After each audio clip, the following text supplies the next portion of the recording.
هنرمایه آفرینندگی برد راه بر سوی پایندگی. درود و پیام‌های فراوان بینندگان ارجمند تلویزیونی سینما. نشر نوبتی برنامه آفرینندگی منظور شماست.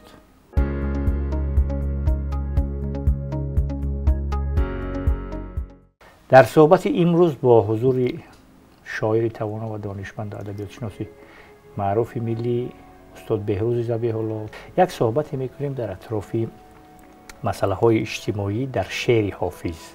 این صحبت ما هم در حاشیه که دایره 700 سالگی این شاعر نامآور فارس تاجیک است و معلوم است که همین سال 2025 سال حافظ اعلان شده است و فکر میکنم که همایش‌های بین المللی هم صورت میگیرند در آخر همین سال و ما هم در دایره همین جشنواره بزرگی ملی صحبت میکنیم سر مسائل اجتماعی در شعر حافظ و از اینجا شروع کنیم که تا چی اندازه مسئله های اجتماعی در شعر حافظ نفوذ داشتند و به این مسئله ها حساس بوده است.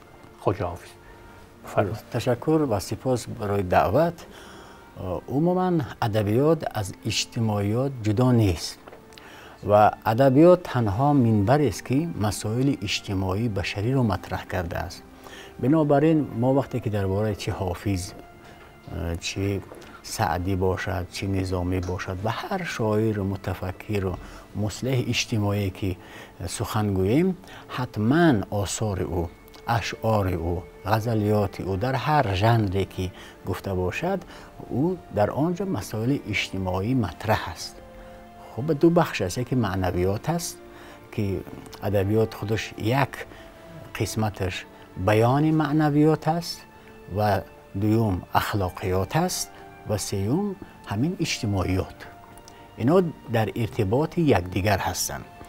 از بس که مثلا در زمانهایی که حافظ شیرازی زندگی میکرد، مثل این دنیای معاصر ما وسیله های دیگری بیان فکر و اندیشه و تفکر و اخبار وجود نداشت، مثلا رادیو، تلویزیون، شبکه‌های اجتماعی، اینترنت، هیچ چیز وجود نداشت. تمام همین مسائل اجتماعی بشری، پرابلم های زندگی، روزگار آدمیت از طریق عمدتاً ادبیات مطرح می شد. بنابراین اگر ما بخوایم که تاریخ گذشته خود را خوب درک کنیم و بدانیم، ما باید ادبیاتی همان عصر زمانی که شاعر یا نویسنده بزرگ ما زندگی کرده است باید بدانیم، چون که همین مسائل در ادبیات ما ذکر شده است. دوم اینکه ادبیات ما مثلا یک شعر فقط به خاطر یک وسیله لذت بردن، لذت زیبایی شناسی یا خود استتیکی نیست.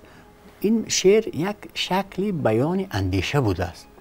به خصوص گذشتگان ما، مردمان آریایی و تاجیک ها، تمام در قیاس با دیگر ژانرهای ادبی مثل نثر و چیز، بیشتر تمام افکار خودشان را در قالب شعر بیان کردن.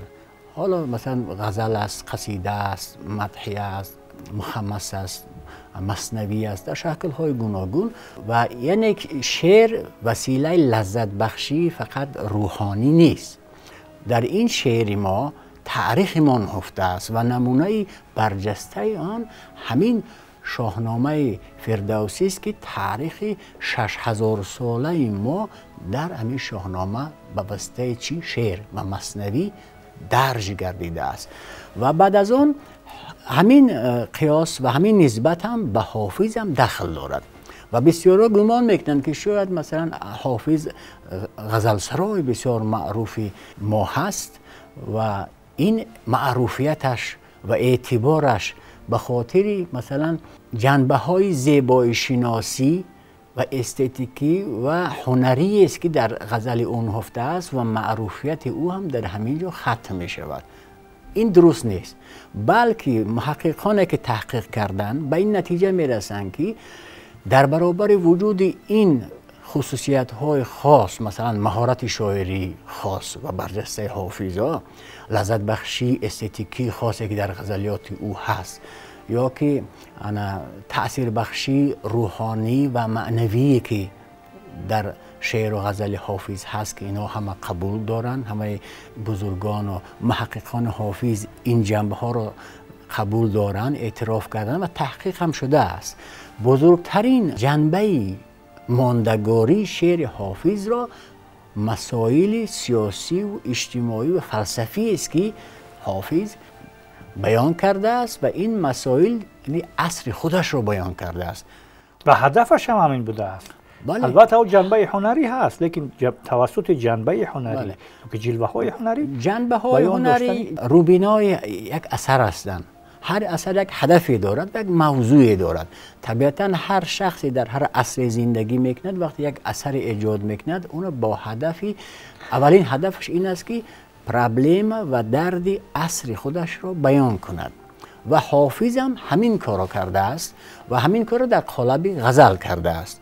و ما در برنامه های گذشته گفتیم که در عصری که حافظ زندگی میکرد، در عصر 13 و در بخصوص در فارس و در شیراز، یک عصر بسیار پرآشوب بود و عصر فتنه ها بود، عصر درگیری ها بود، عصر جنگ های داخلی بود و عصری بود که ریا و ظلم بسیار رشد کرده بود و در هر منطقه و در هر جامعه که وقتی که زهد و ریا و ظلم مسلط می شود، انسانیت، اخلاقیات، ارزش های بشری، دیدگاه ها دیگرگون می شوند. حتی به حد می رسد که آدما از جهانبینی معمولی، از پیام ها، از کتاب های مقدس را سوء استفاده می شوند، شرح و تفسیر های گوناگون می شوند فقط به خاطر مصالح اجتماعی.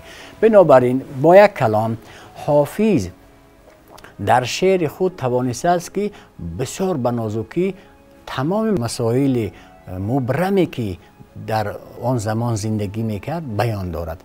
یکم هم مسئله هایی که داخلی که در فارس میگذشت در غزلات مطرحند، دوم مسئله های عمومی بشریه که همچون یک انسان دانشمند حافظ در او زندگی میکرد و او از بیانش معلوم است که حافظ یک شاعر بسیار آگاه با فلسفه هم بوده است. اگر حافظ با فلسفه آگاه نمی بود، هرگز این تحلیل هایی که از اوضاع اجتماعی زمانه خود بیان میکرد نمی توانست بیان کند به این زیبایی و به این عمق که هنوز هم پرابلم ها معاصر می نمایند. چرا حافظ هنوز هم در میان مردمان محبوبیت دارد؟ چرا ما امروز هم حافظ را می خوانیم؟ چرا؟ به خاطر اینکه هنوز هم در شعر حافظ ما همون پرابلم هایی که در همون عصر احساس کرده است، ما در زندگی خودمان همونها را هستند. برای چی؟ برای که اخلاقیات در هر اجتماع یک امر ضروری است.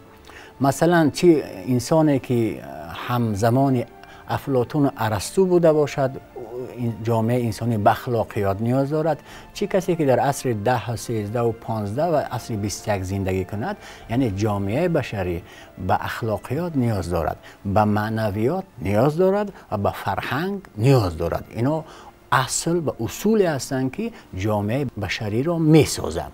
و حالا حافظ به عنوان یک آگاه فرهنگی و فلسفی و معنوی همه اینها را می دیده و نمی توانسته که به این حوادث، به اون قانونیت ها و به اون باورها و به اون جهانبینی که او زندگی میکرد در عصر او حاکم بود بی تفاوت باشد.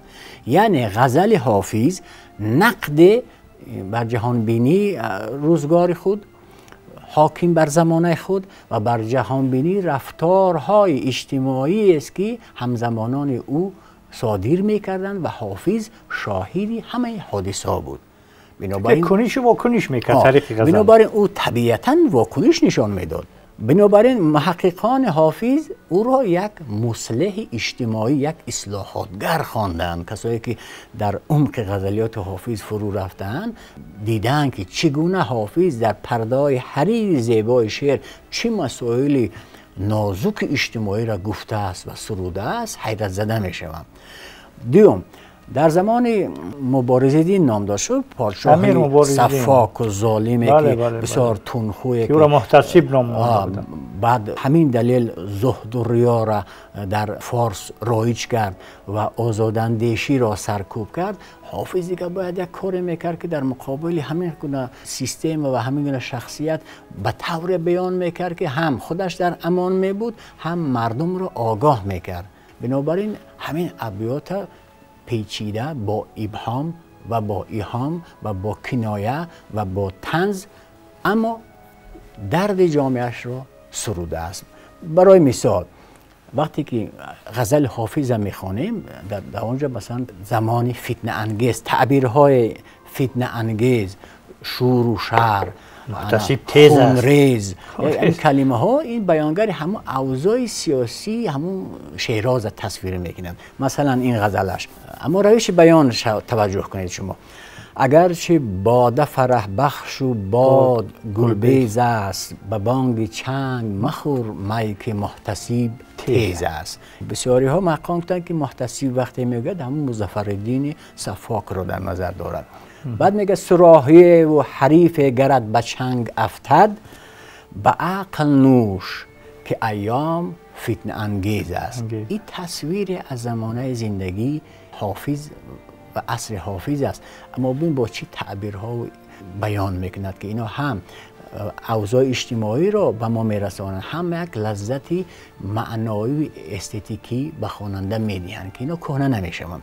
و بعد در همین مطلع همین بیت بسیار زیبا است که میگوید که عراق و شام گرفتی به شعر خوش حافظ، بیا که نوبت بغداد و وقتی تبریز است. تسلط او بر کلام این گونه بود و او خودش هم باور داشت که این نوع کلام تأثیر بخش است و میتواند نه تنها در شیراز تأثیر گذار باشد بلکه در منطقه هم تأثیر گذار خواهد بود کلام حافظ و این حافظ خودش هم میدانسته و اکنون امروزه بگذشت 700 سال ثابت شد که کلام حافظ نه تنها در منطقه تأثیر گذار است بلکه یک کلام جهانی بوده است، جهانیان را تحت تأثیر قرار داده است. خب مسائل اجتماعی دوران حافظ چی بودند؟ بزرگترین رنجی که حافظ از عصر خود می بود همون گسترش زهد و ریا و دروغ و فتنه و به اعتباری انسان و محدودیتی اندیشه بود. خشکاندیشی اگر خشکاندیشی محض که بسیار حافظ بر علیه همین خشکاندیشی شوریده است و برای و آزادگی انسان را بالاترین ارزش دانسته است و در لابلای غزلیات او که میخوانیم همین فرهنگ را تلقین میکند که این انسان است که انسان آزاده است که هم دنیا را میسازد هم عقبا را میسازد. وقتی که انسان محدود شد هم دنیا خراب می شود هم عقبایش خراب می شود. میگوید که واعظان جلوه بر محراب و منبر می کنند، چون به خلوت می روند آن کار دیگر می کنند. مشکلی دارم ز دانشمند مجلس باز پر توبه فرمایان، چرا خود توبه کمتر می کنند؟ حالا انصاف دهد شما بگوید که همین غزل بغیر از موضوع اجتماعی شفاف بود چی مسائلی دیگری میتونست داشته باشد؟ کاملا یک غزلی اجتماعی است و تعبیرها و عباره هایی که در همه جام استفاده بوده است اجتماعی هستند. این واعظان هم واعظ و منبر و خلوت و دانشمند و مجلس و توبه فرما همش افرادی بودند که یا که صفت هایی بودند که در همون جامعه بودند. دوم در غزل حافظ مثلا واعظ، صوفی، محتسب، زاهد، شیخ، حکام، حاکمان اینا کلا صفت منفی دارن. چرا؟ برای که همین اینا هم بار معنوی دارن. این همین تعبیرهای مثلا شیخ، صوفی و محتسب و زاهد اینا، اما اینا در زمانی که حافظ زندگی میکرد اینا مقام اجتماعی محسوب میشدن. دروغ های اینها و ریاکاری های اینها و فتنه های اینها حافظ مجبور بود که برای همین تعبیرها یک انتونیم های بسازد در مقابل اینها که مردم آگاه شوند که رفتاری که در قالب دین شیخ انجام میدهد این دستور دینی نیست، این خواست و خواهشی خود او فرد است. و اون کاری که محتسب در کوچه های شهر شیراز میکند این در یگان کتاب آسمانی نیامده است، بلکه فهم خود همین محتسب است و او از پیام های آسمانی هم سوء استفاده میکند و همین رازها را او فاش میکند. مثلا میگوید که برای همین گناه ها را به کاتگوری جدا میکند تا که برای فهم عامه آسان شود. مثلا میگوید که می بخور، مصحف بسوزو، آتشان در کعبه زن. یعنی اینا همش گناه محسوب میشوند از نظر دینی. هر سه همین عمل یک عمل گناه حساب میشوند، اما اینها را حافظ همچون یک کنایه و با طنز سه نوع گناه چیده است، آورده است و بعد چی نتیجه میگیره. در مصرع دوم میگه که ساکن بتخانه باش و مردم آزاری مکن. نتیجه حافظ یا خلاصه حافظ از این بیت این است که مردم آزاری، ظلم به مردم، سوء استفاده از مردم بالاترین گناه است. یعنی درجه گناهگاری مردم آزاری گناهش بالاتر از می خوردن و مصحف سوختن و آتش به کعبه زدن است، چرا که اینا یک پدیده های اجتماعی هستند و اینا رو امکان است بازساخت هست. ولی مردم آزاری یعنی از بین بردن حیثیت و هویت یک انسان است. باش در پی آزار و هر چی خواهی کن در طریقت ما. بنابراین با همین روش تقابل و قیاس حافظ به عامه مردم میگوید که اینا ما را فریب میکنن با این راه و گناه هایی که اساساً گناه اصیل هستند و برای یک اجتماع خطر ایجاد میکنن، اونها گناه بزرگ هستند، نه این کارهایی که مثلا به چشم دیده میشوند و اینا دوم درجه گناه میشمارند. بینندگان ارجمند، یادآور میشویم که یک صحبتی داشتیم در حاشیه 700 سالگی حافظ بزرگوار با دانشمند و شاعری توانا، مدیر شعبه ادبیات معاصری پژوهشگاه زبان و ادبیات به نام استاد کودکی اکادمی ملی علم‌های تاجیکستان، استاد بهروز ذبیح الله، به پایان برنامه رسیدیم. روزگاری خوش و بردوام و ایام و کام.